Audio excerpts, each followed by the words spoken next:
बिस्मिल्लाहिर्रहमानिर्रहीम। अस्सलाम वालेकुम स्टूडेंट्स, आज के वीडियो में हम लोग सॉल्व करने वाले हैं क्लास 10 की एक्सरसाइज नंबर 2.6।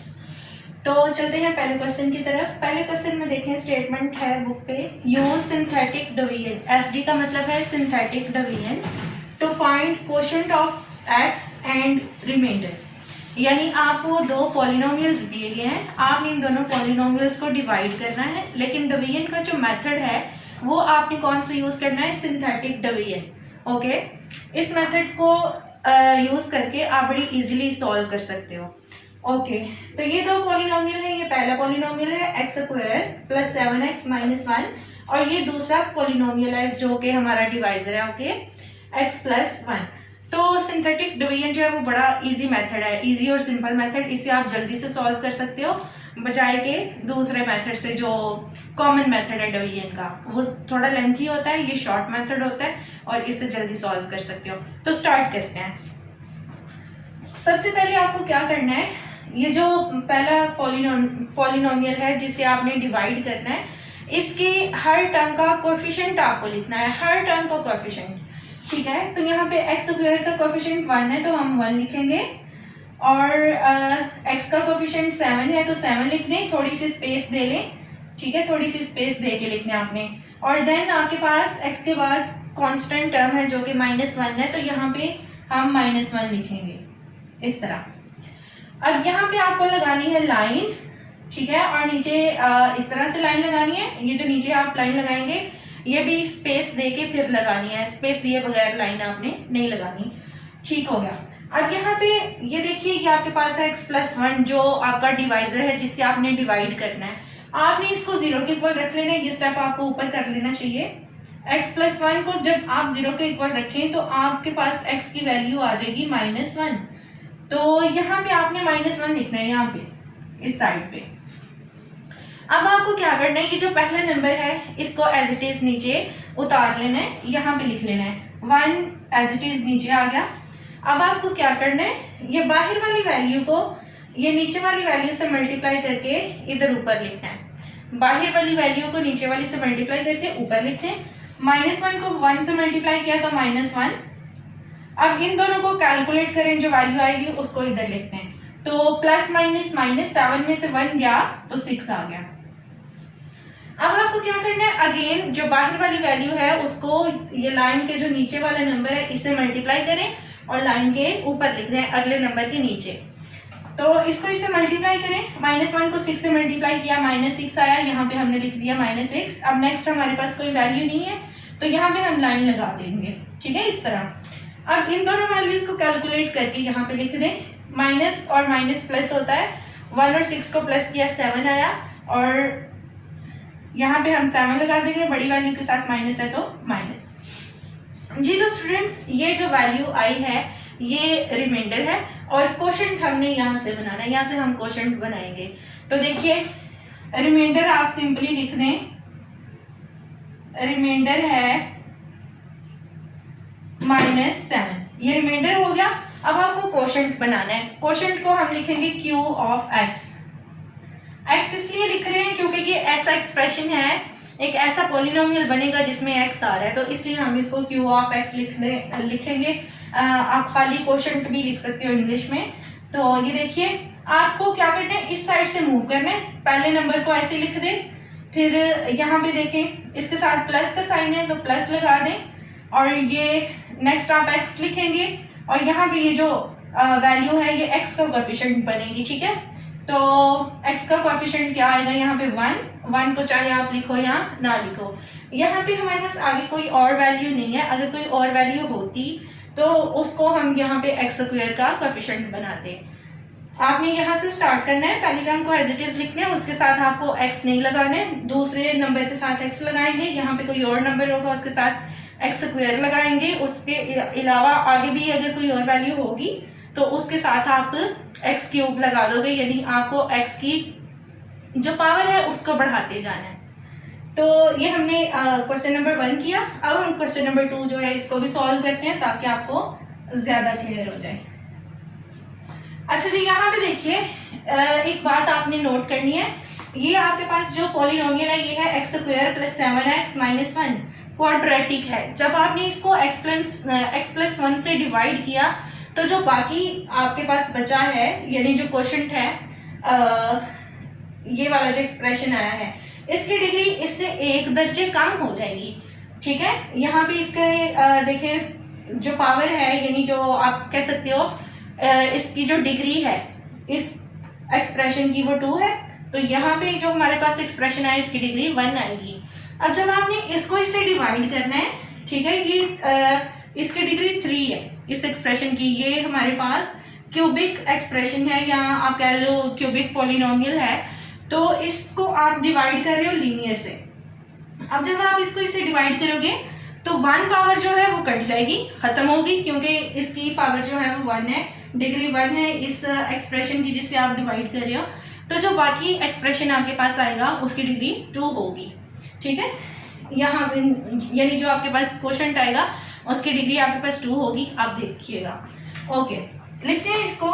सबसे पहले हमें क्या करना है, इसको 0 के इक्वल रख लें। x plus 3 is equal to 0।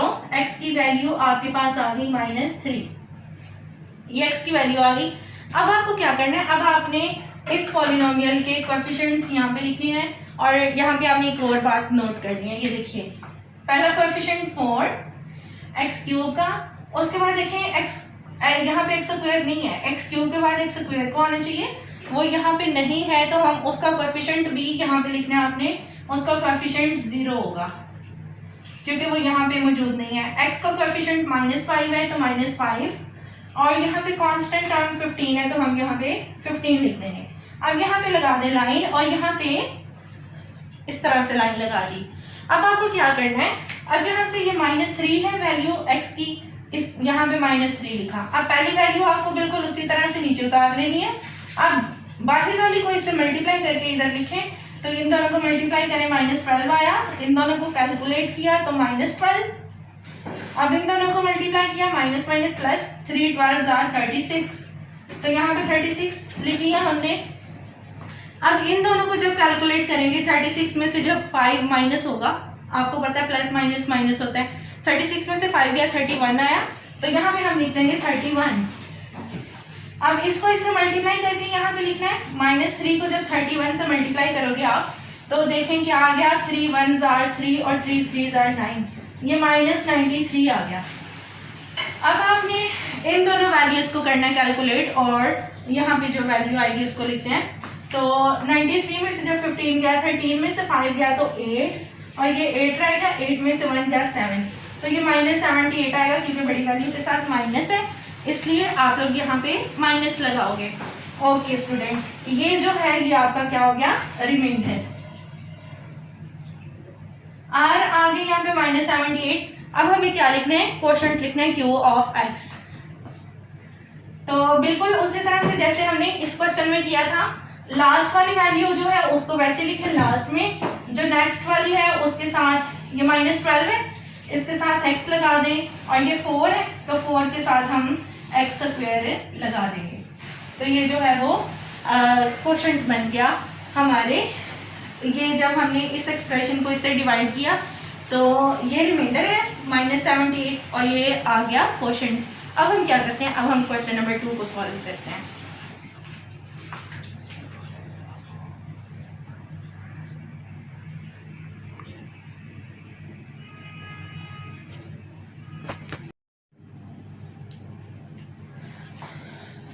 जी, तो अब हम ले लेते हैं यही वाले कोएफिशिएंट्स लेके हमें इनसे इन्हें डिवाइड करना है दूसरे फैक्टर से, जो कि 2 आया है हमारे पास, दूसरी वैल्यू 2 निकली है, तो यही कोएफिशिएंट्स लेके 2 से डिवाइड करते हैं। 1 4 2l 4 2l, और लास्ट में m है तो m लिखा। उसी तरह से यहाँ पे लाइन लगा रहे हैं, इधर भी लाइन। अब यहाँ पे देखिए, यहाँ पे कौन सी वैल्यू आएगी, 2। पहली वैल्यू को उसी तरह से नीचे उतार लिया हमने 1, 2 को 1 से मल्टीप्लाई किया, 2 आ गया, यहाँ पे हमने 2 लिखा। अब यहाँ पे देखें, इन दोनों को ऐड किया तो 6, 2 को 6 से मल्टीप्लाई किया 12, और 12 और 12 को ऐड किया तो 12 प्लस 2l आ गया। ये दोनों वैल्यूज ऐड नहीं होती क्योंकि ऊपर वाली वैल्यू में l है और नीचे वाली वैल्यू में l नहीं है, तो इनको ऐसे ही लिख देंगे। अब हमें क्या करना है, 2 को इन दोनों वैल्यू से मल्टीप्लाई करके m के नीचे लिखना है। 2 को 12 से मल्टीप्लाई किया 24 और 2 को 12 से मल्टीप्लाई किया तो 4l आ गया। अब इन दोनों वैल्यूज को प्लस करके यहाँ पे लिखेंगे तो हमारे पास रिमाइंडर आएगा जो कि क्या बन रहा है m प्लस 24 प्लस 4l। ये वैल्यूज भी तीनों ऐड नहीं हो सकती ना, क्योंकि एक में m है, एक में l है और एक में ना तो m है ना ही l है, तो इनको ऐसे ही लिख देना है। ओके जी, हमारे पास एक तो ये रिमाइंडर आ गया और एक ये रिमाइंडर। क्वेश्चन की जो स्टेटमेंट थी उसमें जो कंडीशन उसने दी थी, उसने कहा कि जो रिमाइंडर आएगा वो 0 आएगा क्योंकि आप फैक्टर से डिवाइड कर रहे हो। तो हम इन दोनों रिमाइंडर्स को 0 के इक्वल रख लेते हैं और यहाँ पे लिखते हैं हम अकॉर्डिंग टू गिवन कंडीशन हमारे पास ये है कि ये जो रिमाइंडर है ये भी 0 के इक्वल है। यहीं पे लिख लेते हैं इसको m minus 6l plus 9 is equal to 0 और ये वाला जो रिमाइंडर है ये भी 0 के इक्वल है। m plus 24 plus 4l is equal to 0। इन दोनों को हमने रख लिया 0 के इक्वल। अब नेक्स्ट हमें क्या करना है, हमें m और l की वैल्यू फाइंड आउट करनी है। ये आपके पास दो इक्वेशंस बन गई। इन दोनों इक्वेशंस को हम लेके सॉल्व करेंगे। आपको पता है इनको सॉल्व करने के कई सारे मेथड है, तो हम जो इजी वाला मेथड है उसको यूज करके m और l की वैल्यू निकाल रहे हैं। इसको हम कह लेते हैं इक्वेशन नंबर 1 और इसको हम कह लेते हैं इक्वेशन नंबर 2। अब देखिए इस इक्वेशन में स्टार्ट में क्या आ रहा है m, इसमें भी m। तो जब हम इन दोनों वैल्यूज को माइनस करेंगे m से कट जाएगा और बाकी इक्वेशन के अंदर हमारे पास l बच जाएगा। ठीक है, तो l की हम वैल्यू निकालेंगे। सो हम सब्ट्रैक्ट कर देते हैं, सब्ट्रैक्टिंग इक्वेशन 2 फ्रॉम 1, पहली में से दूसरी को माइनस कर दें तो ऊपर ये वाली इक्वेशन आएगी m minus 6l plus 9 is equal to 0। नीचे वो वाली m प्लस 4l के नीचे l वाली वैल्यू लिखते हैं तो यहाँ पे लिख देंगे 4l और कांस्टेंट के नीचे कांस्टेंट ये 24 इज इक्वल टू 0। अब माइनस करना है तो माइनस करते वक्त आपको पता है जो नीचे वाला एक्सप्रेशन होता है उसके साइन चेंज करते हैं, सारे साइन चेंज कर देंगे। प्लस है तो माइनस हो गया, ये प्लस माइनस, ये प्लस माइनस, ये दोनों कट गए। अब इन दोनों को देखिए माइनस माइनस प्लस 4 और 6 कितना आ गया माइनस 10l। अब इन दोनों को जब हमने प्लस माइनस किया तो माइनस आएगा। अब 24 में से जब 9 निकला तो 15 आ गया। यहाँ पे हम लिख देंगे 15 इज इक्वल टू 0। अब देखिए ये माइनस 15 जो है दूसरी साइड पे जाके हो जाएगा प्लस 15। यहाँ पे करते हैं इसको minus 10l is equal two plus 15। अब 10 माइनस 10 जो है इधर मल्टीप्लाई हो रहा है l से, दूसरी साइड पे आके डिवाइड होगा तो ये l 15 ओवर माइनस 10 यानी डिवाइड कर दिया दोनों को। अब इन दोनों की कटिंग होती है 5 के टेबल से, तो कटिंग करें 5 3s आर 15 और 5 2s आर 10 तो l की वैल्यू आ गई माइनस 3 ओवर 2। ये नहीं जी, ये निकल आई है l की वैल्यू। अब हमें क्या करना है, अब हमें m की वैल्यू निकालनी है। तो उसके लिए हम इस वैल्यू को चाहे तो इक्वेशन नंबर 1 में पुट कर लें चाहे 2 में, किसी में भी पुट करके निकाल सकते हैं। तो हम इसको इसमें 1 में पुट कर लेते हैं। यहाँ पे स्टेटमेंट भी आप दे सकते हो, putting l is equal to minus 3/2 in equation number 1। जी पुट करें, m की जगह हमने लिखा m माइनस 6 की जगह 6, l की जगह माइनस 3/2 और प्लस 9 की जगह प्लस 9 इज इक्वल टू 0। अब देखिए ये 6 जो है इस 2 से कट सकता है क्योंकि ये बटे के ऊपर है और ये जो 2 है ये बटे के नीचे है। इन दोनों की कटिंग कर देते हैं। 2 को 6 से कट कर दिया, 3 आ गया, ये बना m minus minus plus 3 3s are 9 और ये प्लस 9 इस तरह से आ गया। अब ये देखें इन दोनों को जब प्लस करेंगे आप तो 9 और 9 प्लस 18 इज इक्वल टू 0। अब ये जो प्लस 18 है दूसरी साइड पे जाके माइनस 18 हो गया तो ये हमारे पास m की वैल्यू आ गई है। हमें क्या करना था, हमें वैल्यू निकालनी थी एल की और एम की, जो कि हमने निकाल ली। ये था क्वेश्चन नंबर 3। इसका जो नीचे वाला पार्ट है, आई थिंक 1 या 2 पार्ट है, वो बिल्कुल आप इसी मेथड से सॉल्व कर सकते हैं। तो मिलते हैं अगली वीडियो में अगले क्वेश्चंस के लिए। तब तक के लिए अल्लाह हाफिज़।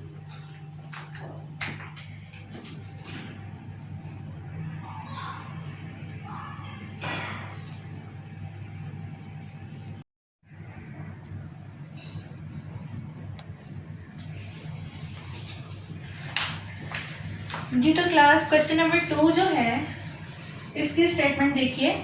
कहते हैं find value of h using synthetic division if 3 is 0 of 2x cube minus 3hx square plus 9। यहाँ पे पहले आपको एक बात समझनी है। उसने देखें एक वर्ड यूज किया है 3 is 0।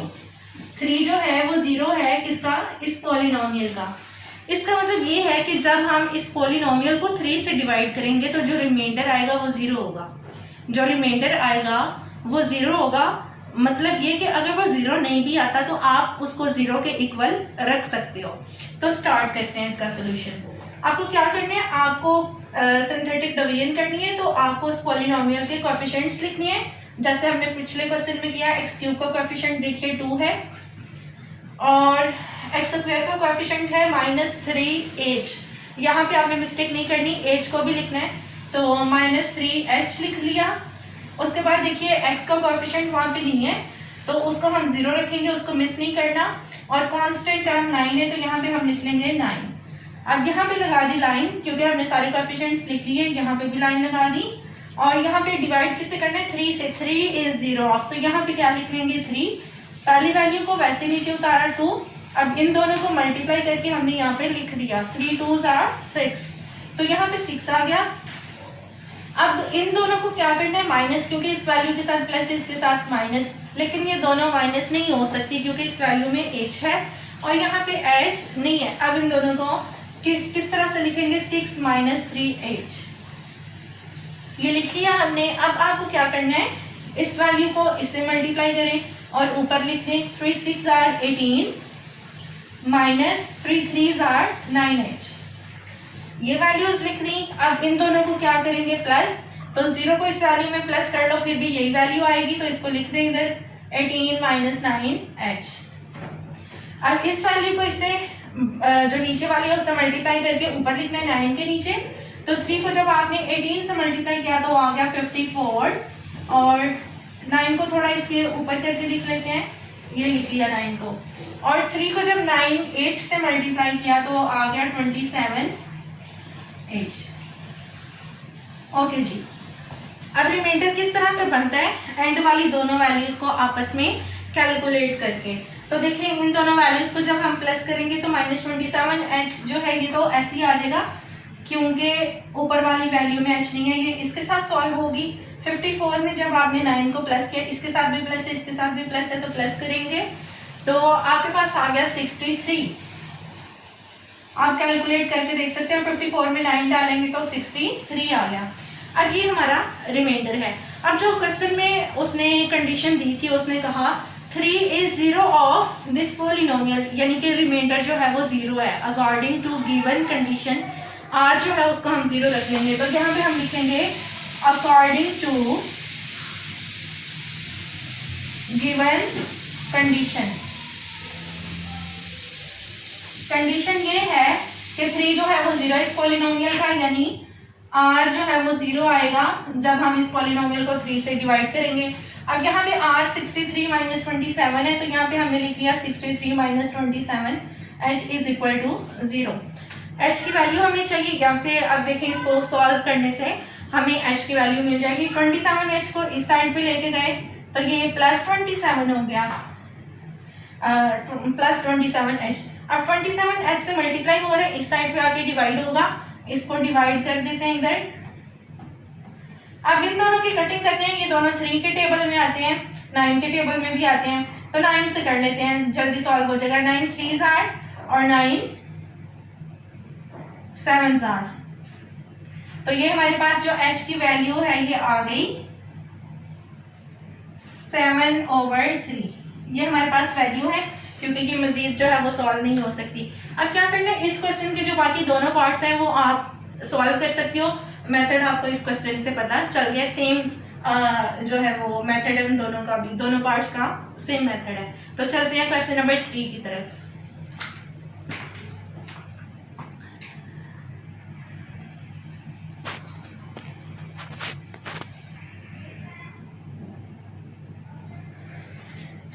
जी तो स्टूडेंट्स हम लोग आ गए क्वेश्चन नंबर 3 पे। ये भी क्वेश्चन नंबर 2 के जैसा ही है, यानी जो लॉजिक हमने उस क्वेश्चन में यूज़ की उसी से मिलती जुलती लॉजिक जो है वो इस क्वेश्चन में यूज़ होगी। आपको क्या करना है, उसने आपको एक पॉलिनोमियल दिया, उसने 2 फैक्टर दे दिए। आपको पता है जब भी किसी पॉलिनोमियल को उसके फैक्टर से डिवाइड करते हैं तो रिमाइंडर जो है वो लाजमी तौर पे 0 के इक्वल आता है। तो हमें क्या करना है, अगर हमारा रिमाइंडर 0 के इक्वल नहीं भी आ रहा तो हम उसको 0 के इक्वल रख लेंगे, और रख के तो हम जो है वो L और M की वैल्यू फाइंड आउट करेंगे। तो स्टार्ट करते हैं इस क्वेश्चन को। जी देखिए क्या करना है, हमारे पास 2 फैक्टर हैं, एक है x+3 और एक है x-2। x+3 को हम 0 के इक्वल रखते हैं, तो हमारे पास x की वैल्यू आ गई, ये +3 इस तरफ जाके -3 हो जाएगा। और इसी तरह हम जो x-2 है इसको भी 0 के इक्वल रख लेते हैं। जब इसको 0 के इक्वल रखा तो -2 उस साइड पे जाके +2 हो गया। प्लस लगाओ या ना लगाओ एक ही बात है। तो हमारे पास ये 2 वैल्यूज आ गई हैं x की, एक -3 और एक है x = 2। इन दोनों वैल्यूज को यूज करके हमें इस पॉलिनोमियल को डिवाइड करना है। ठीक है, इस पॉलिनोमियल को ले लेते हैं, इसके कोएफिशिएंट्स लिखेंगे। x³ का कोएफिशिएंट 1 है और x² का कोएफिशिएंट 4, x का कोएफिशिएंट 2l और कांस्टेंट टर्म m है यहाँ पे। तो इस तरह से लिख दिया। उसी तरह से बिल्कुल यहाँ पे लाइन लगा देंगे और ये नीचे लाइन लगा दी। अब हम पहले इसको डिवाइड करेंगे -3 से, तो यहाँ पे हम लिख लेते हैं -3। 1 को एज इट इज उतार दिया नीचे, 1 यहाँ पे नीचे आ गया। अब आपको क्या करना है, -3 को 1 से मल्टीप्लाई किया, -3 आ गया। इन दोनों वैल्यूज को माइनस करेंगे, 4 में से जब 3 को निकाला तो 1 आया, यहाँ पे लिखा हमने 1। अब -3 को 1 से मल्टीप्लाई किया तो -3 आ गया, यहाँ पे लिखते हैं -3। अब 2l में से जब 3 को माइनस किया तो आ गया 2l - 3। ये दोनों वैल्यूज माइनस नहीं हो सकती हैं क्योंकि एक वैल्यू में l आ रहा है और दूसरी में l नहीं है, तो इनको ऐसे ही लिख देंगे। अब इस वैल्यू को इससे मल्टीप्लाई करके m के नीचे लिखना है। -3 को 2l से मल्टीप्लाई किया तो -6l, और -3 को -3 से मल्टीप्लाई किया तो +9। अब इन दोनों वैल्यूज को सॉल्व करना है हमें आपस में, तो ये वैल्यू जो है इसके साथ प्लस माइनस नहीं हो सकती, हम इसे ऐसे लिख लेंगे m - 6l + 9, ये रिमाइंडर आ गया। अब यहाँ पे इस तरफ हमें क्या करना है, यही सारा प्रोसेस करना है, लेकिन यहाँ पे डिवाइजर हमारा क्या है -3, यहाँ पे डिवाइजर 2 है, हमें यहाँ पे 2 से डिवाइड करना है इस साइड पे। तो करते हैं इसको